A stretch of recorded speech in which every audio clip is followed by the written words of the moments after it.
Good morning, everyone. Suicide is a significant but often neglected public health issue, surrounded by stigma, myths, and taboos. Every case of suicide is a tragedy that severely impacts not only individuals, but also families and communities. Bienvenidos a todas y a todos los que nos acompañan. Welcome to all of you who join us at this event, United to Make Suicide Prevention a Priority, where we're going to be discussing live with guest panelists from Barbados and Chile. We're going to be discussing the role of media as well as social media in providing responsible support and information in terms of suicide prevention. Activities for the observation of the World Suicide Prevention Day. Please know that our event is held in English, Spanish, and Portuguese, and simultaneous translation is available for the three languages. You can choose a language by clicking on the word icon at the bottom of your screen. Quiero saludar muy especialmente a todos los participantes. I would also like to especially welcome all of our participants who are attending from the various locations in the hemisphere. And also would like to welcome our panelists who are going to be participating directly from Barbados and Chile. Today. During the next 90 minutes, we will have different conversations with our panelists to give you a comprehensive view of the importance of evidence-based interventions to prevent suicide. To start our agenda today, I'm really honored to call to the floor to Doctora Amalia del Riego, Pan American Health Organization representative for Barbados and Eastern Caribbean countries. Doctora del Riego, it's a pleasure to have you here. The floor is yours. Thank you, Jorge. It's a pleasure for me to be here. Panelists from Barbados and Chile, separated by geographical distance, but united together to prevent suicide. Our other health officials, representatives from civil society, representatives from the media, of course, fellow PAHO and WHO colleagues, ladies and gentlemen, good morning to all. It is my pleasure to welcome you to our online webinar to commemorate the World's Suicide Prevention Day under the theme, Creating Hope Through Action. Now, Jorge mentioned that every suicide is a tragedy. Suicide is a significant public health issue. It is also a matter of human rights. A tragedy that is for families, for individuals, for community, and perhaps a sign of societal failure. Preventing suicide becomes especially important to build a strong societies, resilient societies. The continued low investment in mental health services and overall the difficulties of the health services organization for mental health have really gradually, which includes a limited availability of mental health personnel to provide access to quality services to those in need, is a continuous challenge for the health system. Now, we made that, it was obvious during the COVID-19 pandemic that mental health services were the last addressed and also the ones more compromised. In any case, there is a treatment gap in access to services in affecting the most at-risk and vulnerable population. And that starts with the community level. Making the health system responsive to mental health issues and making the health system ready to prevent suicide means that we actually need to transform the health system. We need to transform the organization of services. We need to invest in specific human resources and capacities so that the range of services that are needed from the identification of issues to the management, to the access to treatment, to the access to specific services, community-based services, coordination between health and social services, and very important, to make sustained efforts to fight the stigma and discrimination within the health system and health services and in the community.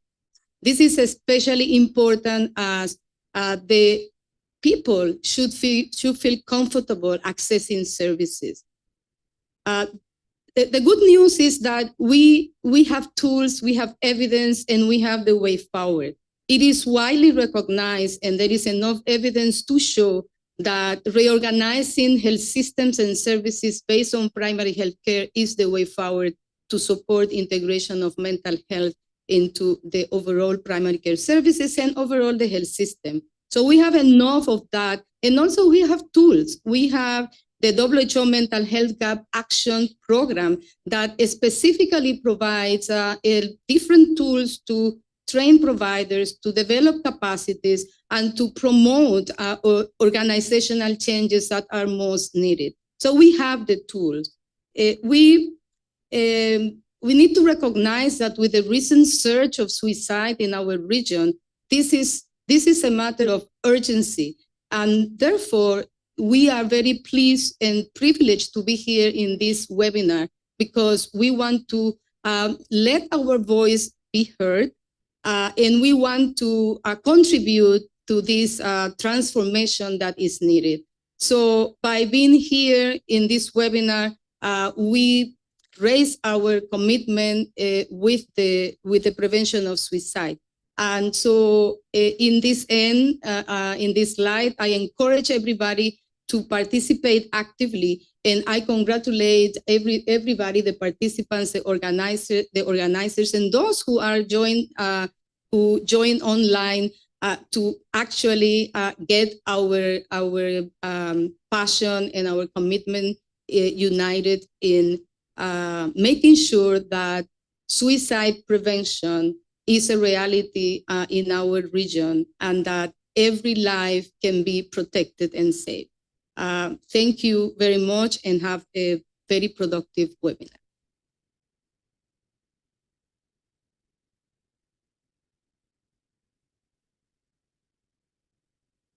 Doctora Del Riego, por estas palabras. Thank you very much, Dr. Del Riego, for those words of introduction. Those of you who are joining us, let me just remind everyone that we do have simultaneous interpretation in English, Spanish, and Portuguese. You can select the language of your preference, just going down to the globe icon and just click on there. This is also being recorded, and the content will be available on our YouTube channel. So now I would like to again offer the floor to our panelists from Barbados and Chile. Let me first introduce from Chile, Dr. Fernando Leandre from the country office in Chile, and also Dr. Olga Todelia, who is from the PAHO office, focused on the development of services, mental health services, and research activities. Go ahead, and I'd like to convey special greeting to you and all of our panelists who are joining us in Chile, and also for our public. So again, greetings to you, and you have the floor. Good morning. Good morning, Olga, Amalia. It's a pleasure to see you. Amalia Del Riego, the PAHO WHO representative from Barbados, in Barbados. Also, I'd like to welcome the journalists as well as those social media personnel and managers, and the director of the School for Public Health from the University of Chile. Good morning. Welcome to all of you in the Caribbean and Latin America. As Amalia Del Riego indicated, COVID-19 brought catastrophic consequences in terms of mental health, as everyone knows, but it also led to greater transparency in the topic. I think it also meant that we could now clearly delineate the the path forward so that we could overcome stigmas, overcome bullying, and overcome many other toxic relations that we see in society. This is a change that focuses on tackling this issue and see how we can change trends. The World Report on mental health from the WHO clearly shows that this major burden on healthcare, the mental health challenges, as well as the path aimed at resolving these issues. We need to change attitudes, of course. We need actions, prompt actions, so that we can more successfully grapple with these challenges. And I think what we're going to be hearing today is going to be essential, that we listen to the experts and we also listen to young people, those who are facing mental health challenges or who are living with people who face these challenges. So I think this is an extraordinary opportunity having this seminar. And Olga, we're very appreciative with your support from your center. And so again, that's all I wanted to say as an introduction. Thank you very much, Fernando, for those kind words of introduction. And we would like to welcome all of you to our house, the University of Chile. We're very pleased to be able to broadcast for the entire region and for other regions that are joining us on this very important matter, with representatives, of course, our panelists who are outstanding, our director of the university, also colleagues from the Ministry of Health, students, faculty members. We hope that this will be a very fruitful activity where we can create hope through specifically targeted actions, working with the social media that we believe can make a meaningful contribution in this undertaking, just as was already mentioned. And this is the, of course, consistent with the motto of today's event, United to make suicide prevention a priority. Thank you for joining us, and go ahead, Jorge. Muchísimas gracias, doctor. Thank you very much, Dr. Yanis and Dr. Toro, for those kind words. And we're very pleased to see so many people joining us. And thank you for those kind words of introduction. Right now, I want to say hello and welcome to the people who join us live there in Bridgetown, Barbados. So my first guest there in Barbados will be Dr. Joy Su, consultant psychiatrist and mental health expert. Dr. Su, it's a pleasure to me to have you. It's a pleasure for me to have you here, and welcome. Please, the floor is yours.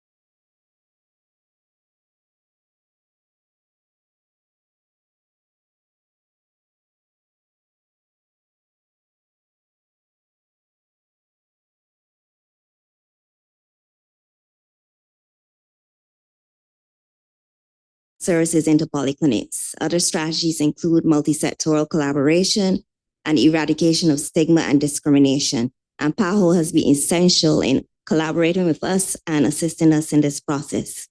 More specifically, however, relating to suicide prevention, the Ministry of Health has spearheaded a mental health communication strategy. And this strategy aims to raise awareness by providing education and promoting support networks towards the prevention of suicide. It's expected that implementing an effective communication strategy will help to reduce stigma and increase help-seeking behavior.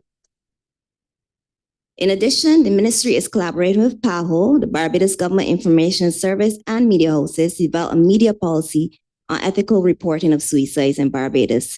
There was recently a workshop which was held with the different media professionals as well as top officials and myself from the Ministry of Health and Wellness, which addressed this important area. And it is hoped that we will also have a similar workshop for those members of the Barbados Police Service as it relates to information that is released to the various media houses. The ministry is also collaborating with PAHO and UNICEF to conduct training in psychological first aid for first responders and the wider community, as well as training in mental health literacy for 30 primary school principals and participants. Finally, in order to improve the access to care, the Ministry of Health and Wellness is in the process of planning for a national mental health hotline, which will provide 24-hour access to crisis intervention services.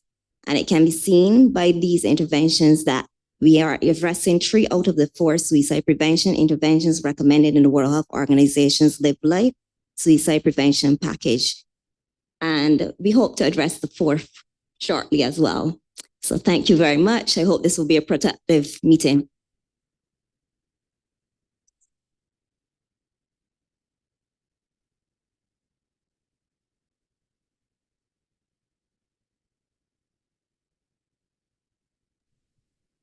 Thank you very much, Dr. Sue, for your words.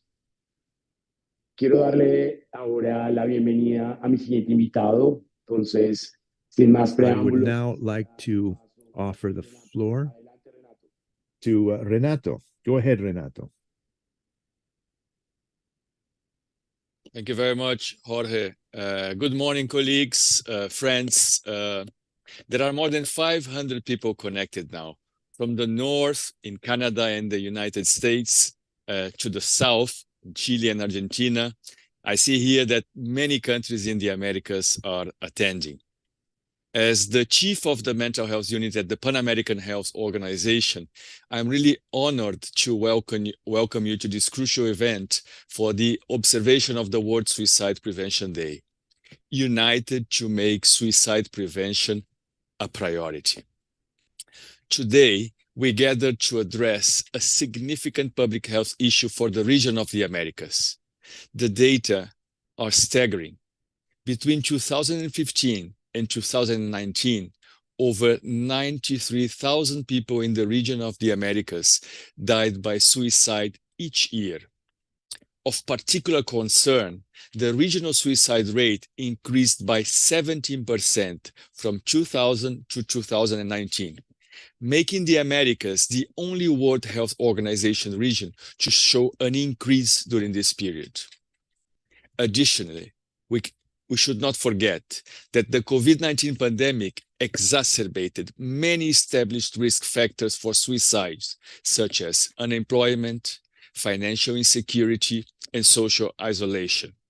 In this scenario, groups living in conditions of vulnerability find themselves disproportionately impacted. Our presence here today highlights the recognition that the battle against suicide requires the collective effort of each and every one of you. I will now shift to Spanish. En reconocimiento de la gravedad de este problema, And given the severity of this issue, the regional policies of WHO and PAHO include suicide prevention as one of the strategic lines of effort aligned with indicator 3.2 of the SDGs.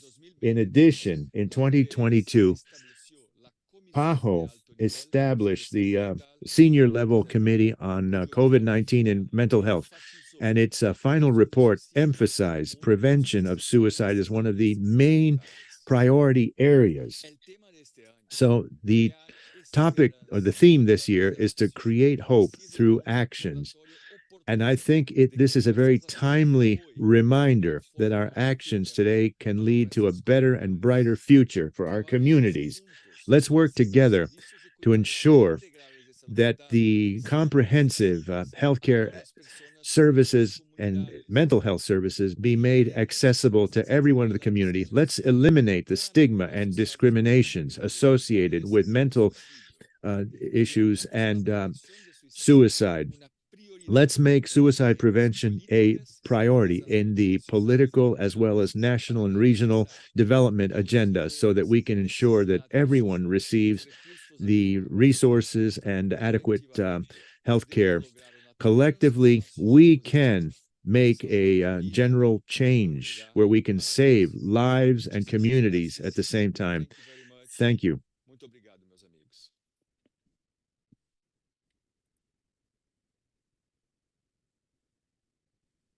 Muchísimas gracias, Renato, por tus palabras. Thank you, Renato, for those words of introduction. On September 10th, we commemorate the Suicide Prevention Day, which is a commitment, a global commitment, where we will be hosting various stakeholders from civil society in preventing suicide. That highlights the events that the Pan American Health Organization has developed within the framework of this commemoration that will focus on creating hope through action. Today, we will focus on evidence-based strategies to reduce suicide in the region. As I have already announced, sorry for that, we will be talking with an interesting group of panelists who will share knowledge, ideas, and experience with us. Verónica, ya les presenté antes a Verónica Zúñiga. I already introduced Veronica Zúñiga, a journalist and head of communications from the University of Chile, who will be our co-host and moderator from Chile. So if you could do us the honor of introducing all of the participants in this panel discussion. Hola Jorge, muy buenos días. Good morning, Jorge. And of course, I'm going to introduce all of the panelists who are joining us. First of all, we have Patricio Lopez, journalist from Catholic University, a director of the University of Chile radio station. We also have with us Nerea de Ugarte, who is a psychologist and founder of the organization of the Council of Mental Health Advisory Panel, and working together with the social media organizations. We're going to look at the important role of social media. Our third panelist is José Miguel Labrín. He is a journalist. He's director of the School of Journalism of the University of Chile, which is the oldest in Chile and actually one of the first in providing these programs in Latin America. Patricio, let's start off with you. What's the role of the media in suicide preventive measures? Before you begin with the questions, Veronica, let me just, and first of all, thank you very much for those introductions so that we get a better context for our participants. You can see the please remember that group of distinguished panelists. the three languages. And don't forget that you also have simultaneous interpretation uploaded to in our all YouTube three channels. languages. Ahora sí, So go ahead, Veronica, and now you can ask questions to our panelists in Chile. Go ahead. Patricio, let me repeat the question. What role does the media play in suicide prevention? Good morning, Veronica, and good morning to all of our audience members. I think what's most important to highlight is that not only can we, but we need to play a role. Journalists should never forget that we have social responsibility as well. And this is something that we reiterate constantly at the University of Chile. And we can make a difference when we realize that some information is news and some of it isn't. What we try to do, and we emphasize to our students and the media, what is important as news and what isn't. It's essential that the media give priority to the entire discussion of public policies, looking at budget, of course, formulation strategies, because all of this reflects many of the challenges people see. These news items that affect people and that can also inspire solutions. That's why it's important that we emphasize preventive measures, not just when, for example, a celebrity dies as a result of a suicide, which is something that is addressed by the media when we talk about suicide. But we also need to look at what are policies, strategies. We need to emphasize those situations where people who have had to face personal crises that led to them to the possibility of suicide, they've been able to overcome these challenges. And these things generate in people that might be experiencing the same crisis, they may see this as a mirror where they may see an outcome, a successful outcome. That's why it's important that we look at it from that perspective, focus on that. It's also important, and we can also discuss this in more detail. We need to look at how the issues can be addressed when you have people who are public celebrities that perhaps have died as a result of suicide. And let me just again emphasize that. First, we need to give priority importance to this in our discussions. And secondly, we need to emphasize on information relating to preventive measures, situations that have faced crises and that thought about committing suicide. However, they were able to overcome these challenges. Well, what can social media do in order to provide responsible information and support suicide preventive measures? Can you hear me? Yes. Well, thank you very much for kindly inviting me to attend. Before we answer that question, I think it's also important to get a better understanding. What's the role played by the media in developing identities, for example? I think it's important to understand that it's a fundamental and structural role in terms of learning social skills. We have, of course, formal education. We also have peer education, but then you also have the media and social media. Who is receiving this message? And why is it important to look at it in this way? Because as people grow up, they, of course, communicate with their families and their parents, but you also have mass communication. You have the media, you have social media. And I think the role that we play as activists was to try to make more visible how mass communication that sometimes perpetuate all kinds of sexist and other discriminatory patterns. So we began to realize that this led to many adverse consequences.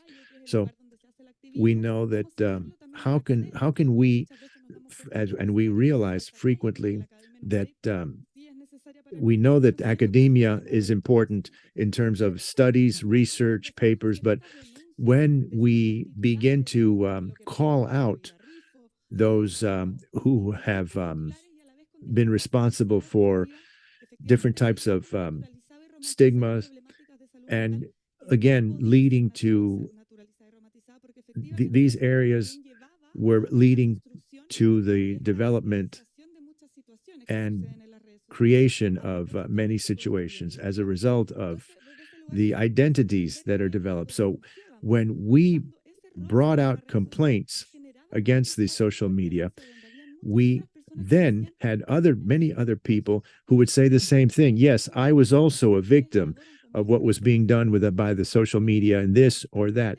So when you create that space where other people can participate and bring forth these complaints, there are people who don't have access to media, and the mass media, of course, is more powerful. So how can we turn these social media into safe spaces that can provide a response that doesn't exist elsewhere? That is possible. And also, we need to call on these people to, in such areas, such relevant areas as mental health, we need to instill in them the responsibilities that they have to assume, because many have neglected that responsibility. You are responsible for your messaging, and this way, a challenge that is social, that is collective, that can be changed. So all of these things are, as communicators and as people that work in social media, need to take into account. And another key point that another important point has to do with space that is given to experts with experience in the social media.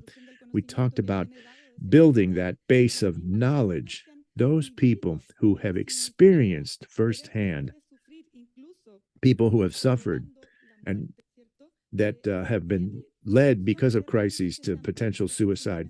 These are realities that need to be considered. We need to have those testimonies that this has happened to me, what you're experiencing has happened to me, that you're not alone. And these things have much more far-reaching impacts than just the telephone hotline, which of course is important, but listening to the experiences from experts and people that have experienced this firsthand, I think that's essential. Thank you very much, Nerea and Patricio. Media play a significant role in suicide prevention. Now, I'm going to give it over to you, Jorge, so that you give it over in turn to the panelists from Barbados. Thank you very much, Veronica, Patricio, Nerea, for your comments. We continue to learn about the role of media and social media in suicide prevention. I'll return to you in a few moments with more questions and more contributions. Thank you again, Veronica. Now I would like to introduce the guests we have from Barbados. First of all, our moderator, Brenda Lahley, who's a specialist in communication systems and a focal point of PAHO for communications in Barbados. Let me also introduce to you all the group of people we have invited to discuss suicide prevention there in Barbados. I'm going to start and I'm going to reintroduce again to Dr. Joy Su, who, as I already mentioned, is consultant psychiatrist and mental health expert. And she will be sharing with us her knowledge and experience. Dr. Su, it's a real pleasure to have you here in this panel again. Mi siguiente invitado es Pierre Cook Jr. We also have Pierre Cook Jr., who will share a personal experience, a lived experience. And it's a pleasure to have you here today in this panel to discuss the role of media in suicide prevention. And finally, let me introduce you to our final guest there in Barbados, Chelsea Jordan. She is child advocate and VP of operations for Let's Unpack. Chelsea, bienvenida y qué importante va a ser para todos. Chelsea, it is wonderful to have you here. It will be great to listen to your views and contributions about the role of media and social media Okay, so in after this suicide super prevention. quick introduction to the excellent panelists that we have invited for you guys today and that will be broadcasting from Barbados, I want to give the floor right now to Brenda and the questions that we have prepared for our group of panelists. Hi, Brenda, and please go ahead. The floor is yours. Thank you, Jorge, and greetings again from Barbados. Our first question is to Dr. Joy Su. Now, given the unfortunate recent increase in suicide in Barbados, what are the training needs for mental health professionals to increase their confidence in assessment and management of suicidal behavior? Good morning again. Thank you, Brenda.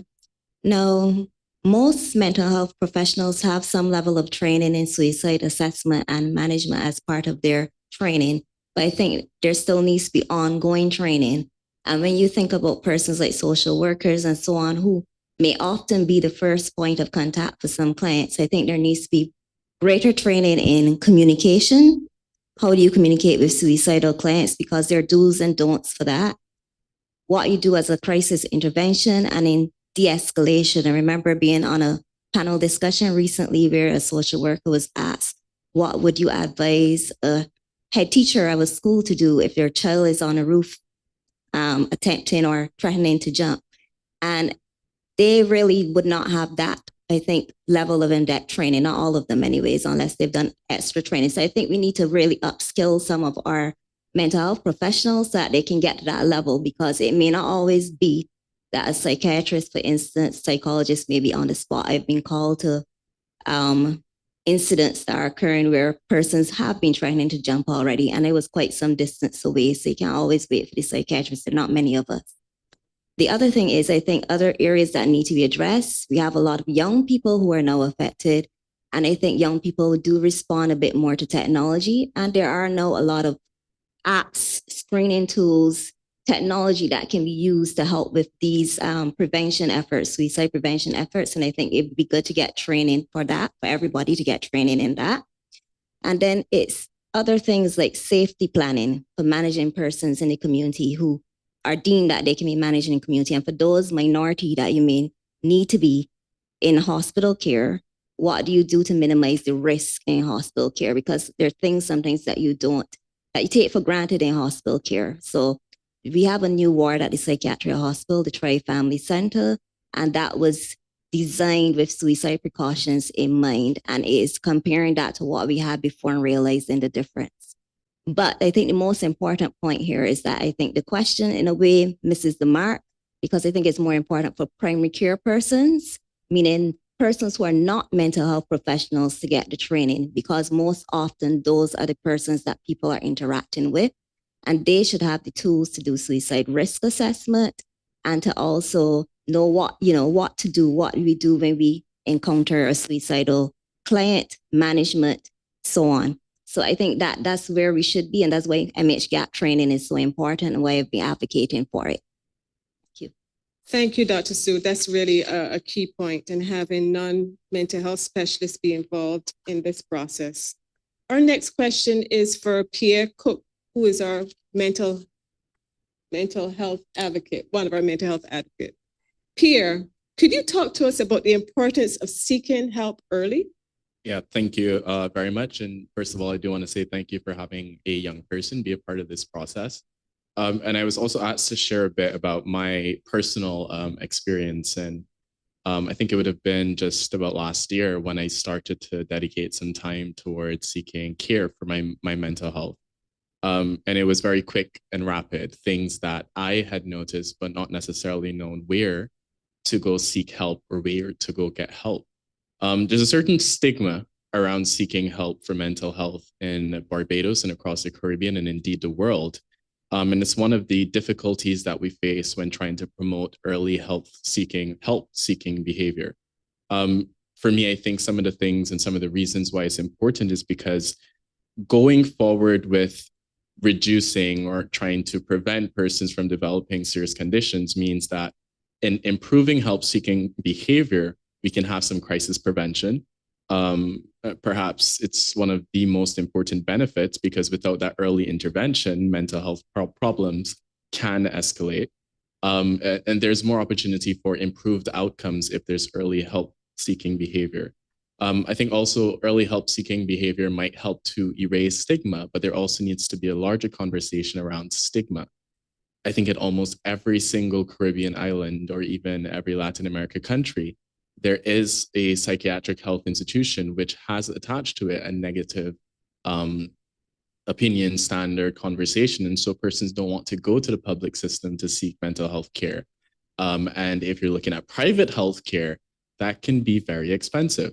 And so early help-seeking behavior, and basically I wanted to just give a quick tidbit on what that could be, what that could look like, and the importance. And basically it is important because it helps to speed up recovery, reduce the risk of crisis, and enhances the daily functioning. But I think more so as people, what we could do is help to create more safe spaces. I think it's important for us to create safe spaces within our workplaces, within our schools and institutions. I shared earlier this year a difficult experience I had at my own educational institution where I kind of stepped forward and said, well, and this is a help-seeking behavior, stepped forward. I said, I have several mental health conditions. They affect my ability to do certain things. It's not affecting my ability to do work at the moment, but I'm worried that it would. How can I get help? And, the response I got was, well, first of all, when you started school here, you didn't tell us that you had these mental health conditions, as if that would have changed something. And then secondly, I got a very ableist response that, you have graduated university with first class honors. You're a straight A student. You come here and so far you are a grade A student. So I don't see what you're depressed about. You came here, articulated your problems very clearly. So I don't see any mental health conditions. Maybe you just need to breathe a bit more.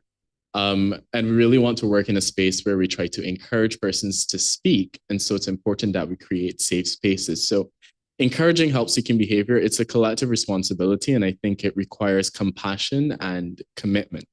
And we need to really foster a culture where seeking assistance for mental health is not only accepted, but encouraged. And I think we must start by actively listening without judgment when people share their struggles. Creating those safe spaces where individuals feel comfortable discussing their feelings is crucial. And I think we can help ourselves and others and share about our mental health problems. And by doing that, we can dispel myths and challenges to the stigma whenever we encounter it. So that's just a bit I'm going to share for now. Thank you so much, Pierre, and especially for sharing your personal experience. I know it's not easy, and we applaud you for doing such. Back to you, Jorge.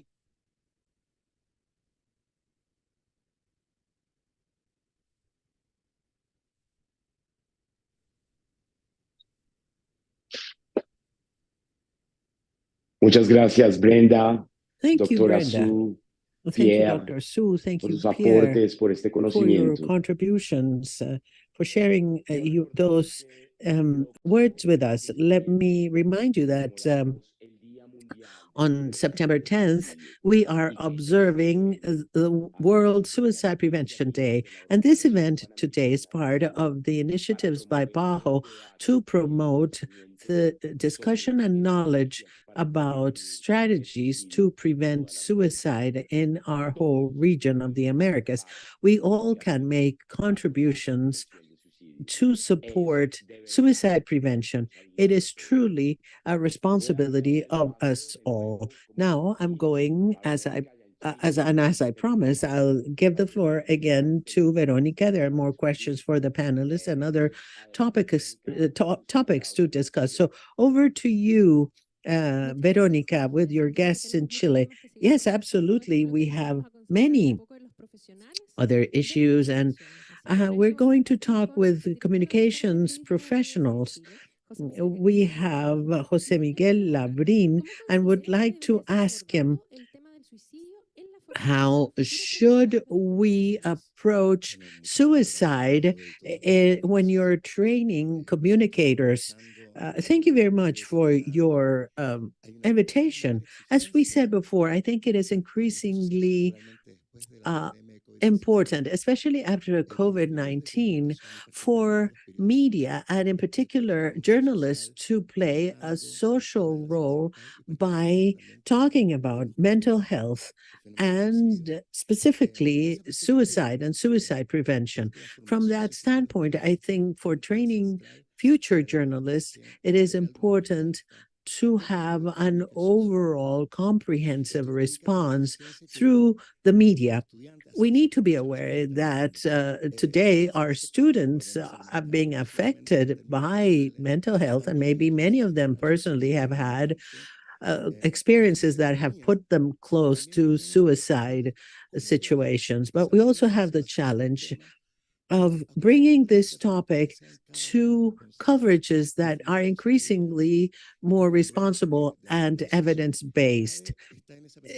So I think training is key there. How do we transform a public interest topic from an approach whose coverage is based on evidence, where we will limit sensationalism, because this sometimes surrounds suicides a great deal, and also journalism.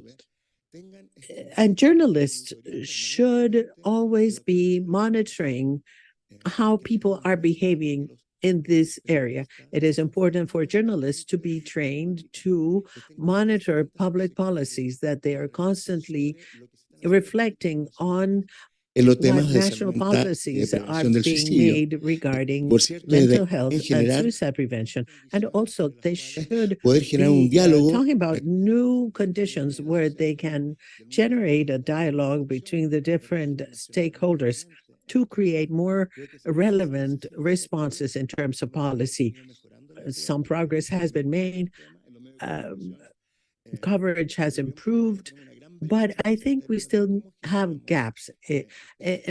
We need to generate conditions for the press, for the media, so that substantial changes can be encouraged in public policy. And we need to work together with other stakeholders, such as academia and others.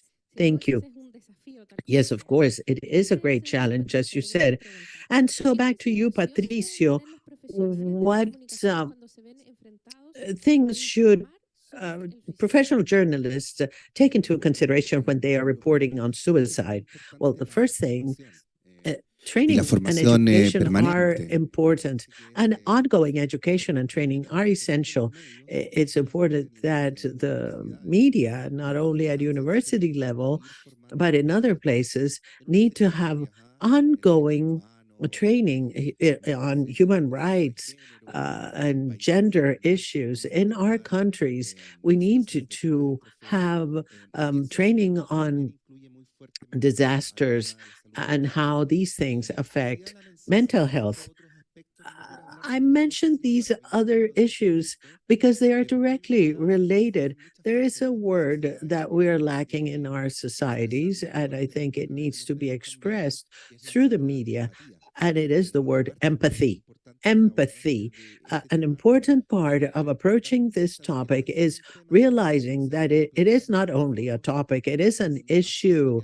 It is something that appears as a result of problems that become overwhelming in society. For example, mental health related to the pandemic, for example, recently, for example, poverty, unemployment, disastrous situations as we have in Chile, gender violence, all of these things are related to mental health. So we need to always remember that behind a scoop, behind a news item, there's always human beings, and we need to be empathetic, and we need to generate this feeling of empathy from those out there who are affected by mental health issues, and the empathy has to come from professional journalists.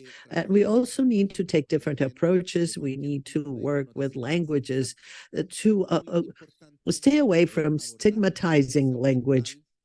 We need to approach mental health issues not as a problem that somebody has because it's their fault, but problems that have a broader context. And therefore, we need to focus on the context and not to have somebody feel guilty because they're feeling sad or are having suicide thoughts. So we need to consider context, the very difficult and challenging situations where a person may find themselves perhaps leading to suicide. So we need to allude to the fact that there's hope, that there's always an exit, the fact that people can overcome, and the problem that may be today a huge unsurmountable problem can become something that can be overcome. And as was said before, this situation affects us especially when we are dealing with issues where, for example, when a celebrity or someone who's very well known commits suicide, and so the media then get carried away by the morbid situation, but they don't realize that this particular occurrence has consequences and has resulted from a given context. So we should, aborde la situación de una persona conocida que falleció, whenever we are discussing a suicide by a celebrity or a known person, they need to keep in mind that they are addressing a whole audience of people who may be in similar situations. So they need to be thinking ahead and to prevent other people who may be listening to this sensationalism or romanticizing ideas with respect to what happened. Then we should always need to be training ourselves to be better prepared to approach situations related to mental health. Thank you. Thank you very much, Patricio and Jose Miguel. Yes, of course, training of communications professionals, both in undergraduate levels as well as continuing education. This material that we have here from this webinar is going to be recorded and will be available for those who may want to go back and listen to it to learn some of the things that have been shared here. Over to you again, Jorge. Thank you, Veronica, and thank you, Patricio, and thank you, Jose Miguel, for your contributions. The things you are sharing are being very important for all those who are connected to us on this webinar. Yes, Veronica. We will have this webinar available for those who couldn't be here today, but they can go back and listen to it and watch it in the future. And our panelists there in Barbados. Brenda, the floor and the audience is ready for your guests there, so please go ahead. We know that you have very interesting questions to the panelists and that you have there, so please go ahead. The floor is yours. Thank you, Jorge. As we're talking about responsible reporting, I want to ask a question to one of the future journalists in the Chile room. What are some of the key elements you've learned in your degree that you think are important to apply in your future field of work? So that's a question to a future journalist in the Chile room.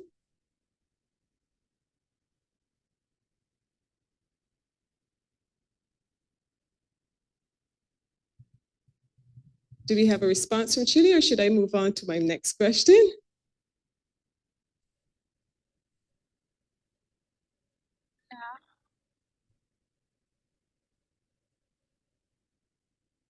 Hola, ¿me escuchan? Hello, can you hear me? We are connected here from Chile. Constanza Zúñiga is going to answer the question from Barbados. Good morning. Yes, I am a journalism student from the University of Chile. With respect to your question, I think respect is essential, basic, especially Alondra and I are on our second year of journalism, and we are part of a group of people who are at the highest risk.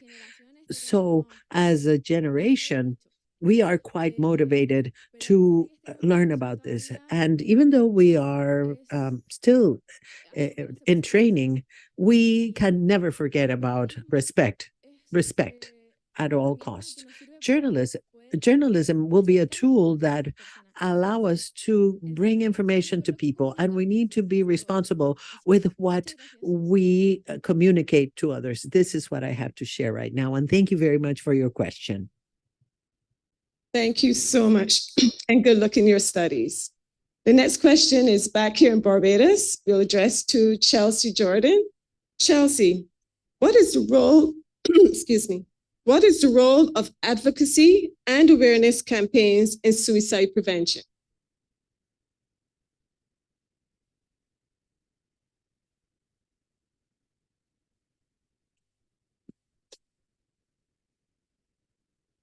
Yes. Oh, thank you very much for that question, Brenda. And I think advocacy and awareness campaigns play a very, very important role in suicide prevention. Just on the advocacy side, for instance, advocacy is really giving a voice to those not invited to rooms. As Pierre would tell you, and many other youth in this room, we're actually very privileged to be invited here, and not many persons have that opportunity. So us being advocates, we are the voices of those, who are sometimes not given that opportunity. Another important role that it plays is that, advocates calling for the revamping of programs, for instance, focus on mental health and especially suicide prevention, programs in our schools, community centers, all the places where sometimes we overlook, sometimes before that we sometimes overlook the basic things that we need to produce, healthy, holistic human beings. What I will say is that advocacy also plays an important role is that, we call on our governments and major players to do more, and really put their money where their mouths are, have proactive strategies and legislations and policies instead of the reactive side that we see a lot of the times. Another thing is that we need to advocate and continue to advocate, for access to care, allowing persons to understand that mental health care and resources aren't only for the rich, having access to mental health care is a basic human right. And that is something that advocates always try to emphasize whenever we're placed into rooms. As it comes to awareness, education is a very big part in the conversation around dismantling, the stigma, right? When that stigma begins to fall, it encourages people to seek help, and it changes the narrative surrounding mental health of vulnerable groups, especially the youth, the children, and our men. We always see and hear about situations where, unfortunately, persons don't come forward because if they will be heard, it's not seen as something that a man should do. It doesn't seem as masculine. All of these things prevent people.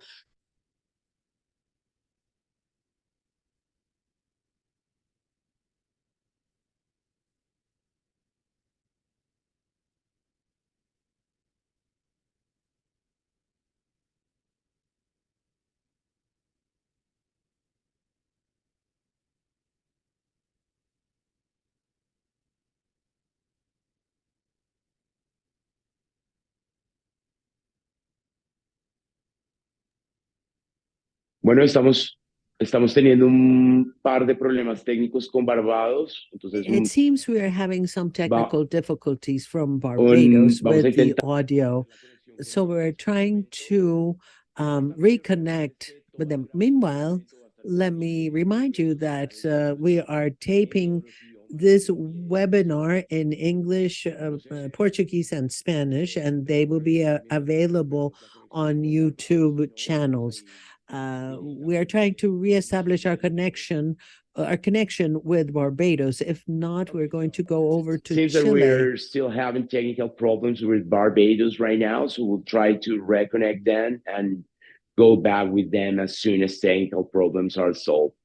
So, Veronica, what do you think if I give you the floor to you? And you can go back to your questions that you have for our panelists. So, vamos adelante, Verónica, contigo. So, Veronica, let's go back to you while we reestablish connection with Barbados. Over to you.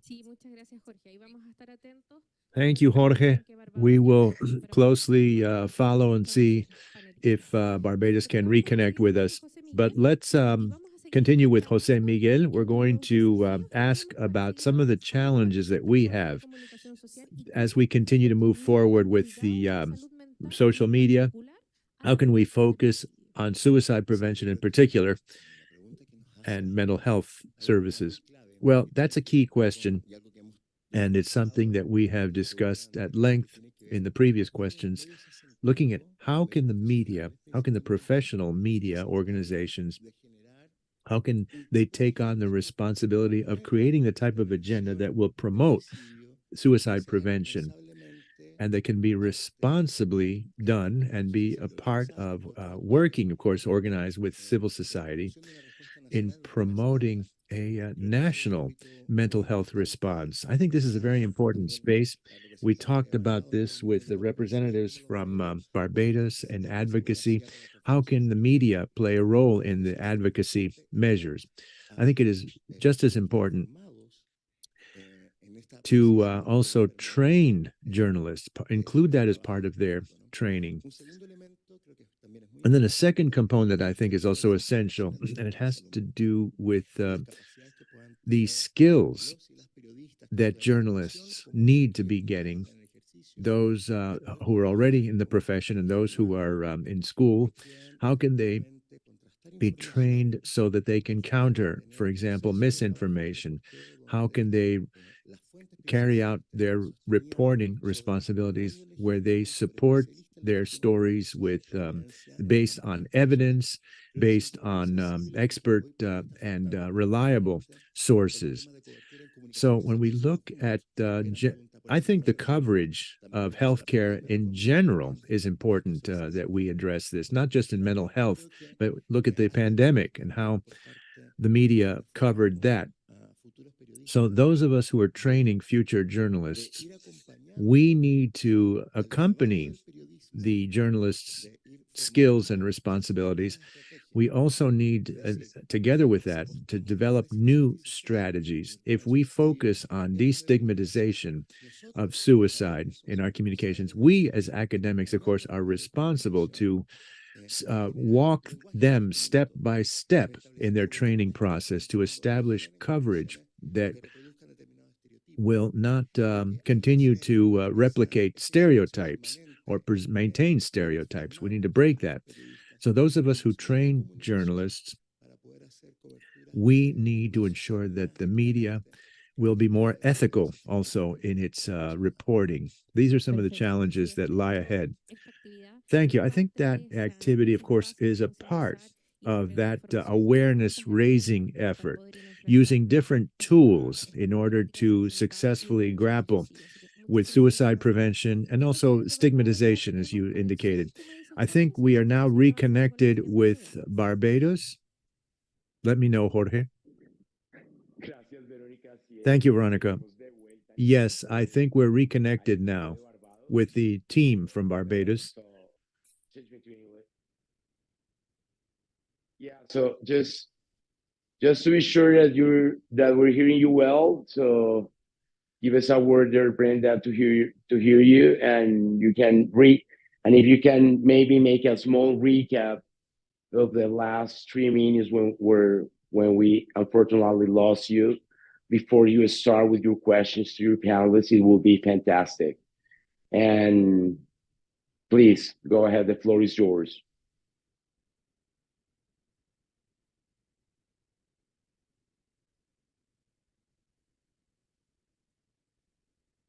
It seems that we didn't have audio.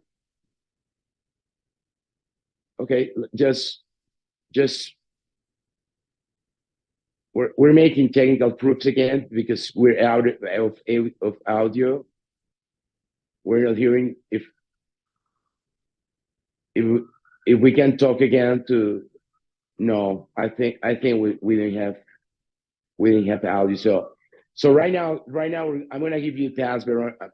I'm gonna give you the pass, Veronica, again to Chile from Chile, so we can make your closed section there with Perfecto, no hay with your problema. guests and Estaremos with the atentos panelists we a have there. esperar cómo nos va con I will nuestros try colegas. to go back with Barbados again when technical problems get solved. I'm sorry for that, and we were there to Chile again. Adelante, Verónica. Vamos a intentar solucionar este problema técnico. We're going to try to address the technical difficulties because we don't really want to lose the opportunity to hear more from Barbados. As we resolve those communication issues, go ahead, Veronica, with some concluding comments, and then we'll get back to Barbados. Thank you, Jorge. And we're still waiting to see when Barbados will connect again. So now in our final round of questions, we wanted to ask, what can we expect from those that have greater influence in the social media so that we can create hope hope through actions, through the social media and through major influencing organizations and personalities. Yes, thank you. I think one thing that's relevant, as you indicated earlier, when we talked about training professionals in mental health, I think this is something that we all need to seriously consider, not just journalists, but also those in medicine, in psychologists, because these are important social determinants. And so I would throw that out for consideration. And also, we need to train, as the doctor said in Barbados, we need to train better the healthcare workers in the primary healthcare centers and clinics. So I think the key message here is that education in this area has to be more broadly disseminated. It needs to go beyond the healthcare community. In fact, we should be teaching these things in schools, in public schools as well. And this could generate a greater awareness, especially in terms of being effective in reducing bullying. And also, as we look at creating a greater awareness about anxiety and pain. And I think in that regard, that socializing, as they call it, of suffering is important because it proposes that historically emotions and everything that has to do with personal suffering has always been confined to a feeling of shame and guilt. So people are constantly holding that in, feeling shamed and feeling guilty, and that the stigma that people live socially because they may face this has us this idea of holding in that and internalizing that suffering. The problem with that is that as you internalize that, it becomes individualized. And so it's really only a part of that individual's feelings. And that prevents socializing or disseminating that. And so public policies need to have that awareness of suffering. So when you monitor, for example, we know that you know very well that the articles that people read, sometimes when these things are disseminated, then people can feel empathy. So being able to create that empathy in safe spaces where you provide hotlines, assistance, access to various references and assistance, and a lot of patients that we see that have, for example, some mental disorders and anxieties, and they'll show, for example, how women have lose weight, and in terms of their issues, all of that feeling, then it provides information to other people as well as to what they can be doing, what steps they can take, instead of people just holding all of this shame and guilt in. People can learn more about this and maybe sometimes feel that they also suffer from the same thing. And the same thing with the suicide, to take into account as to how these spaces are created. It's important. If we're going to create content in order to be able to socialize and take these feelings away from a feeling of shame and guilt and share it with a collective community, we need to build that jointly in a collective way. But we also need to look at exactly how we convey this information, how we share the information to provide the potential for information where you can refer patients to hotlines and clinics. So again, this is a way of destigmatizing these feelings. We're all experts based on experts with experiences in the area of mental health. So nobody can escape it. So if we can share that, we can disseminate those feelings so that people no longer just carry the burden individually, and to let them know that they're not alone, that many others are faced with the same challenges. So make this a collective awareness raising process. Of course, and collective efforts are important. The social media always play a very relevant role in communicating empathy, for example, creating that empathy you talked about, and providing positive, reliable sources of information.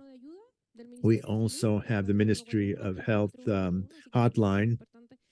That's also important, that there is that center, and there's also channels for preventive suicide measures. Thank you very much. Let's continue with Jorge, and then we'll move on to Barbados. Thank you.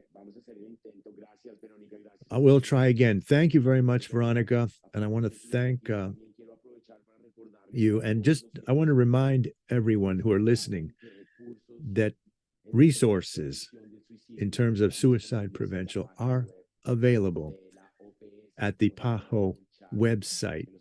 And there's also a chat information that we're distributing so that you can download and use this information. I'm going to be sure that Barbados is working right now. So please I'll give you the floor there so we can hear you now. Thank you, Jorge. Yeah, I hear you perfectly. So just to be sure, we want to ask you to start with a very short recap of the time of the intervention that we unfortunately lost. So if you can just make a small brief of that, and after go ahead with the questions that we have prepared for your guests there. So thank you very much. I'm very happy to have Barbados again. So you have the floor. Thank you, Jorge. Chelsea, since we don't want to miss out on your very important intervention, can you please give us a recap? Yes, sure. So just to give a brief recap, I was saying that advocacy is important because a lot of young people, a lot of voices sometimes are not invited to rooms. So being here is a privilege. We also have that opportunity to let government and let major players know that we need proactive strategies really to get mental health strategies, suicide prevention, all of these campaigns and all of these policies and stuff really in place to help those who are in need.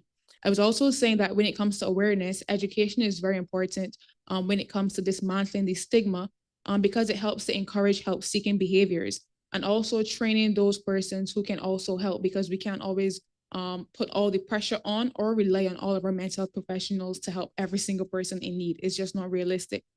Then to end, I was just saying that in terms of resources, we need to bring awareness to the lack of resources, and we need more targeted and inclusive methods on whether that is human resources or the monetary resources. So there is hope, there's hope through action, but we must all work together to make that hope a reality. Chelsea, our next question is for Dr. Sue. Dr. Sue, could you please explain what fostering life skills in young people entail? Well, really, I think that speaks to helping young people to improve their coping skills and build their resilience so that they're better able to handle the challenges that life will throw at them. I think a foundation of that is teaching young people about mental health from an early age. And that's why the mental health literacy program is so important. That has a twofold action in that it will teach teachers, the primary school teachers, which are the ones that they're starting with. It'll teach the primary school teachers about mental health, teach them how to detect the early signs of persons or children who may have mental health problems, teach them how to better cope with that in the classroom setting. And then it will have the other part of now letting us integrate mental health learning into education, into the family life education programs that we have in schools. Now, for me, this means that young children will already have this awareness of mental health at that age. It gives them a good foundation for understanding their own emotions, for understanding mental health, for being able to speak out and to feel comfortable to speak out if they face any mental health challenges. And I think that is important. And when we're looking at changing stigma for the future, I think that's a good way to go to normalize the conversation about mental health from such an early age. The other things that are happening, there have been anti-bullying campaigns, and Pierre would have mentioned about creating safe spaces. And in a more literal sense, this helps to create a safe space within the schools for children as well. And that adds to them feeling able to speak out about certain things as well. And then we have a number of career showcases that have become more commonplace now, which I think is a good effort. I don't think I had that when I was in school. And what I found is that increasingly they're asking mental health professionals to come and speak at these showcases. The last one that I spoke at, it wasn't just about my profession, but they allowed me to speak to young people on mental health. And I focused it on how to manage in workplaces, preparing them for that world of work. And I was able to go in depth in teaching them about different coping skills, about problem solving skills, most importantly, to give examples and so on, which I think was very important. But stepping away from that, I don't think that it's just important that we teach them what is typical for them to know about mental health. I think things like financial literacy should start very early in school. And I think for us, in this part of the region, there's been a lot of talk about persons of color and not having, this generational wealth and so on. I think it is very important for us to start that here. And I was doing some research on it and found that OECD had made recommendations on this as far back as 2005, that this should start from a very early age as possible. So I think that's something that we should be looking at doing, as well as fostering other different life skills, teaching children about healthy eating habits. I know they do have a program for that now in the primary schools that they've introduced, but also teaching them the basic skills to cook or to, make those healthy meals, because you can teach them about healthy eating habits, but then they don't know how to put it into place. Or where money is concerned, they may not know how to put these meals together and may not have the wherewithal to purchase what is needed for these things. And I think all those are important conversations that need to be had and need to be integrated into the education system. So as I said, we have to stop thinking about mental health as just these narrow topics. We have to look at the social aspects that affect mental health as well, and how can we head off some of these problems. And that's why I think that these things are important as well and should be incorporated at an early age. Thank you. Wonderful. Thank you so much. I can say ditto to everything you said. Chelsea, back to you. It's going to work this time. Okay, Chelsea, how do we facilitate a more people-centered conversation about suicide prevention? Yeah, so thank you for that question, Brenda. And I think when it comes to people-centered conversations, I think firstly, we need to stop being afraid to, talk about suicide. There are a lot of myths and misconceptions around the topic of suicide. You hear a person say, well, if I ask someone if they have suicidal thoughts, that's going to make the thoughts appear. No. If you asking someone if they have these thoughts actually lets them know, well, somebody actually cares about me and they're more open to actually having a conversation and possibly seeking help, right? I think another thing that I guess the journalists in Chile would have mentioned in terms of responsible reporting, and the reason why this is important, because we do know, however, that sometimes after an attempt, other persons, question, well, why was this person successful and not me, right? So I think that's where responsible reporting really comes in. I think also including experts with lived experiences, and they're experts and not just persons with lived experience, because they have lived it, they know the struggles, right? So including experts in the conversations and activities from the inception, not just at the end before you want to have the big plan and you want to bring in someone, oh, we consulted. No, that's not a consultation. If you truly want it to be people-centered and have the focus being on what you can do to help persons, you need to include these people at the beginning. Also, I think including CSOs and NGOs and youth organizations, all of whom work on the ground. It's very easy for somebody in an office to plan something, but if you're not in the communities, you're not on the ground, you don't have any relationship with the people that you're trying to meet, then the plan is going to fail. Having that multi-sectoral all hands on approach initiative. Also, when it comes to human and social behavior, we must learn to meet people where they're at, right? So creating programs and activities to meet their needs and not just what we think someone would need, all right? And I think to end, I'll just say, showing the community and society as a whole that we're serious about their well-being and not only acting in a reactive manner after a tragedy. A lot of the times in Barbados and in the Caribbean, that's what we're accustomed to. Politicians come out and say, oh, we will be doing X, Y, and Z, but the thing has already happened. That is possibly a life that could have been saved. So, really focusing on those relationships, those communities, and really having programs and initiatives centered around the person is a way in which I think that, we can facilitate more people-centered conversations. Thank you so much, Chelsea. Back to you, Jorge.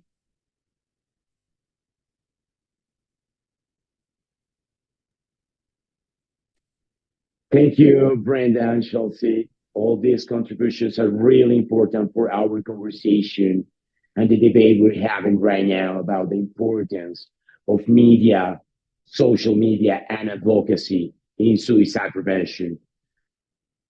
Quiero ahora darle el paso a Verónica en Chile para que podamos continuar. Now back to Veronica in Chile. And I would like to propose, Veronica, to have a question from Chile to one of our panelists in Barbados. So over to you, Veronica. Yes, Jorge, thank you. Yes, we are very interested in having the Barbados experts give their opinion about media. This is the question: what could we ask from people who are great social media influencers so that they can continue to create hope through their actions and through their messages? Over. Yeah, that's a great question, Veronica. Those with great influence may join us in raising their voices and using their platforms to raise awareness about mental health. If we keep these discussions about mental health in the private sphere, people will not have the opportunity to connect with others who are experiencing a similar situation. They will not be aware of the existing resources that they may access for assistance, and they may not feel safe in sharing that they need support. By leveraging our networks, we will be able to create and reach a greater audience through a united voice to continue to have these transparent and robust conversations about mental health.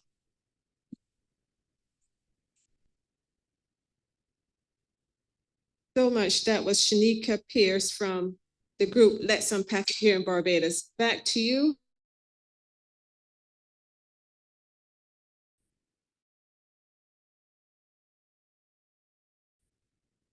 Claramente hay temas que clearly there are topics that coincide and have a confluence regardless of the country. So communications are important. Social media platforms are important in suicide prevention. So Jorge, is this my last chance for the panelists to say goodbye and to turn it back to Barbados? Yes, thank you very much to the people in Chile for sharing their knowledge, for your knowledge, and for contributing to this very important debate and discussion about the importance of media and social media in suicide prevention. We leave here with many questions, but with a great deal of knowledge that we have learned. And I would like to thank the panelists and the guests. And Veronica, over to you so that you say a final greeting from Chile and from the panelists there in Chile. But please don't leave, because then we will go back to Barbados and we will have other things coming up. So over to you, Veronica, in Chile. Thank you very much, Jorge. This has been a very fruitful morning, very important to commemorate and celebrate this activity for suicide prevention. We would like to thank you for being here, Nerea, Jose Miguel, and Patricio. Thank you so much for being here. And let me remind you that in the Public Health Schools channel, the webinar will be available for you to play back. This is also in relation, or we have the relation with the Collaboration Center for the Development of Services, Training, and Research in Mental Health of the School of Public Health at the University of Chile. Thank you very much for your attention, and back to you. Muchísimas gracias, Verónica. And thank you, Veronica. as we're talking about challenges, we know from Live Life mentioned by Renato that one of the 4 key interventions to foster the life skill of young people. I think it's worth understanding more about this intervention. So I want to give the floor to Brenda now so we can hear our guests. They're in Barbados. Brenda, please go ahead with your last block of questions to our guests there. And Brenda, you have the floor.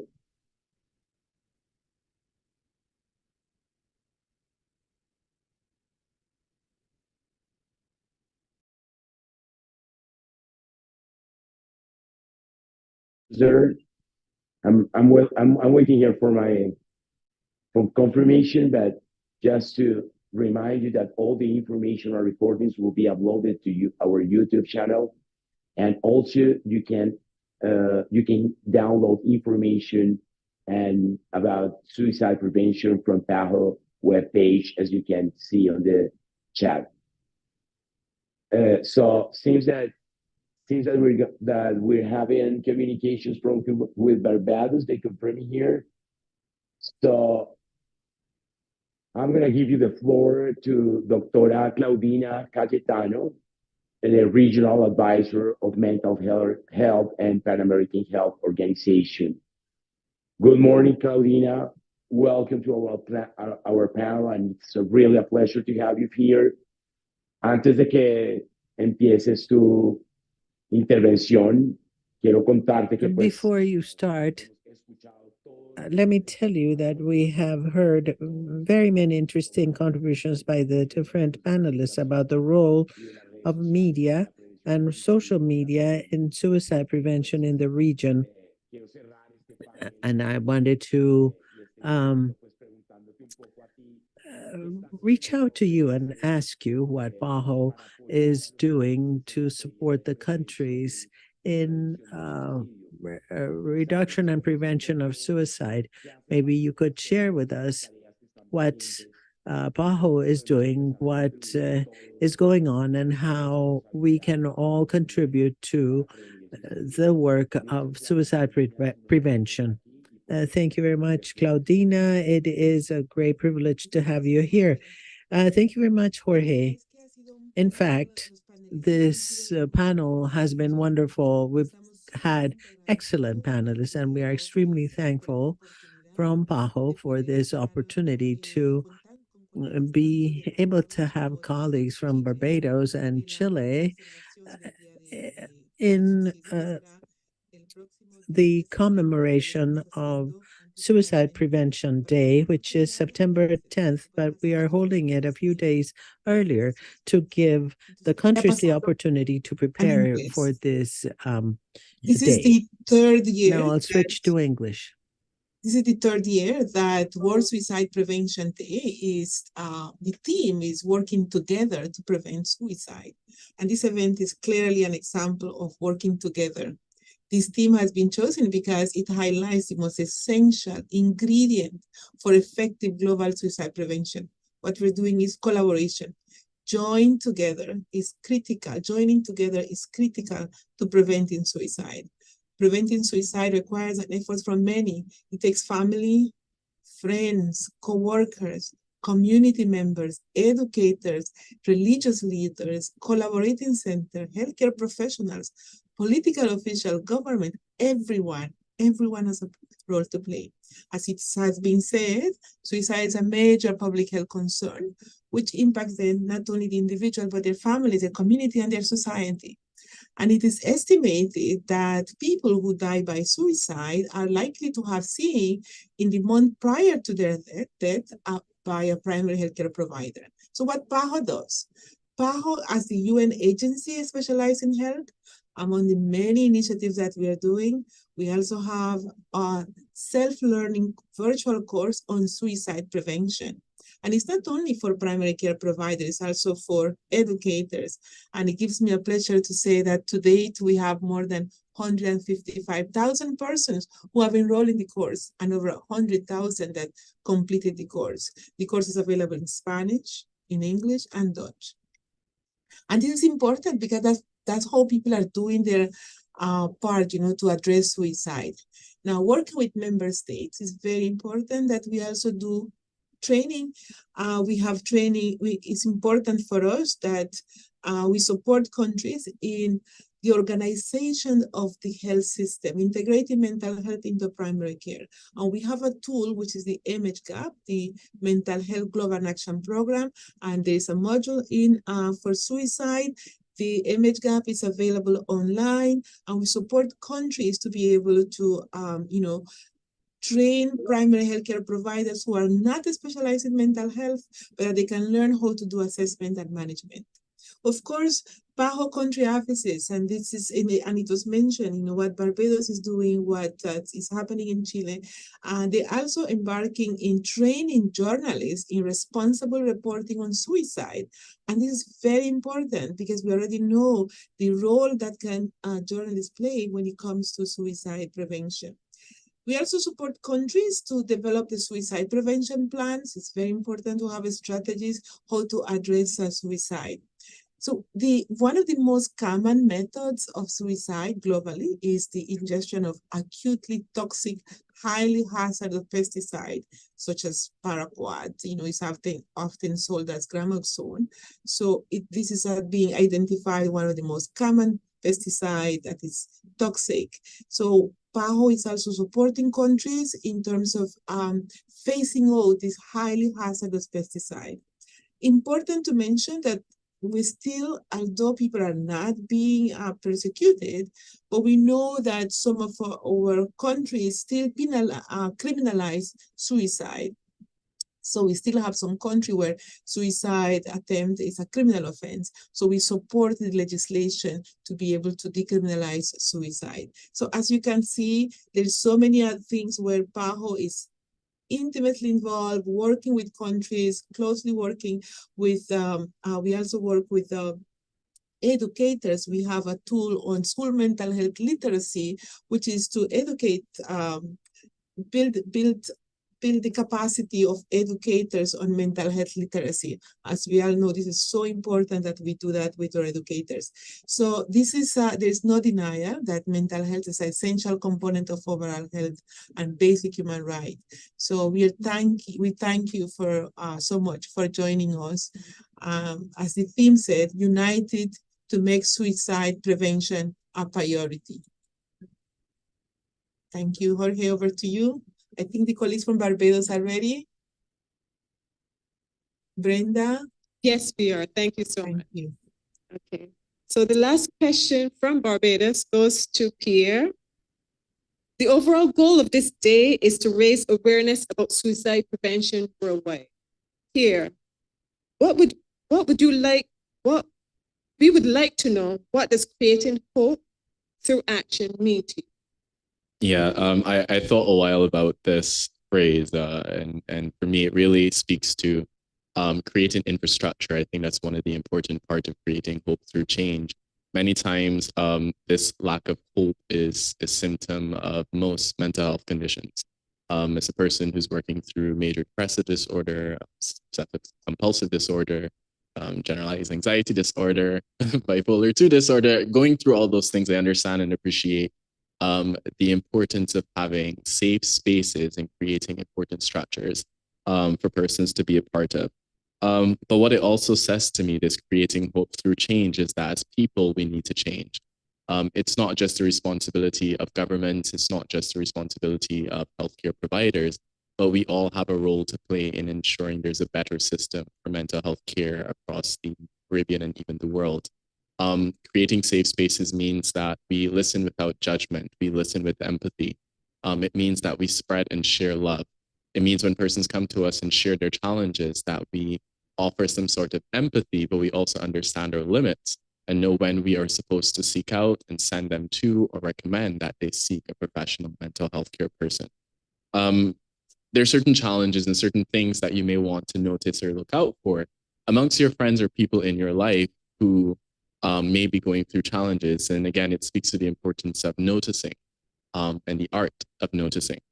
One of the things I'd say to look out for is signs of isolation. It's one of the primary symptoms of a person who's leaning into or maybe in the middle of a depressive phase. Is one of the things I do, isolate from social media, go cold turkey, no social media, no communication. The best I want to do is close up in a hole.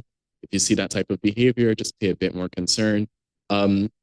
Significant changes in the mood of the person. For myself, with my bipolar disorder, it's a characteristic of the disorder itself.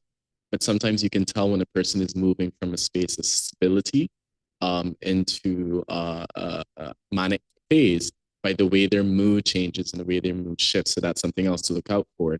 A drastic changes in routine, any drastic change in lifestyle habits. If the daily routine of a person has significantly changed, it may be something that you want to look out for.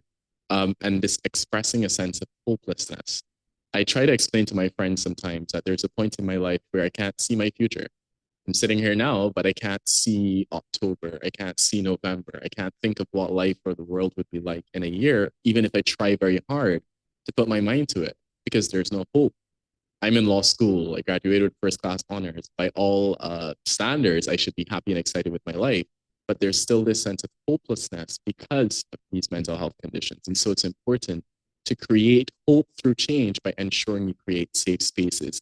And I finally want to say that creating action in the context of supporting your friends or supporting persons' mental health means actively listening.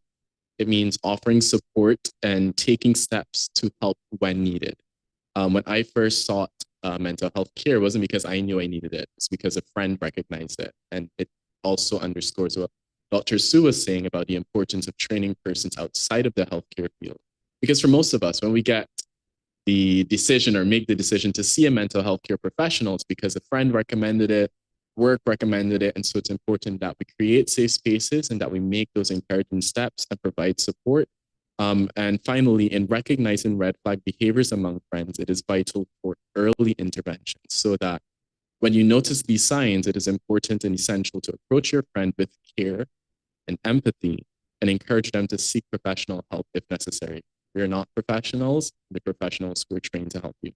I think that together we can make a positive impact in our friends' lives and contribute to society that prioritizes mental health. So to create that action through change, create safe spaces so that when persons speak up, we can step in and provide the support that we can, and where we can't, find other persons who can provide us. Thank you so much, Pierre, for your so very profound words. There's always hope.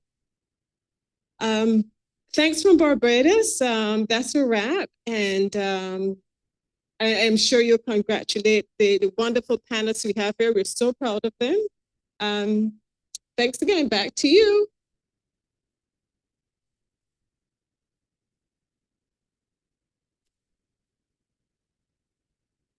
Back to you, Jorge.